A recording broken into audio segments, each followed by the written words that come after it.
In front of me is DORO 8100 and today I would like to show you how you can add audio or video file to text message.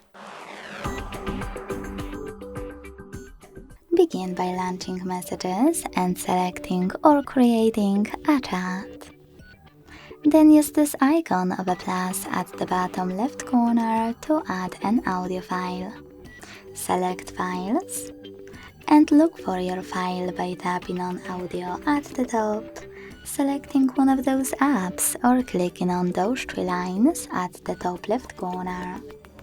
Then pick one of those sources. Either way, after finding your file, hold it and tap on Select at the top right corner to attach it.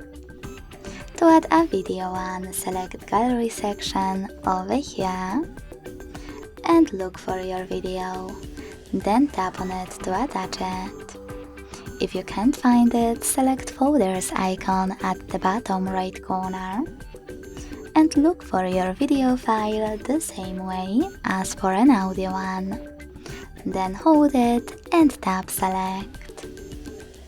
Thanks so much for watching. If you enjoyed this video, leave a like, comment and subscribe. Bye!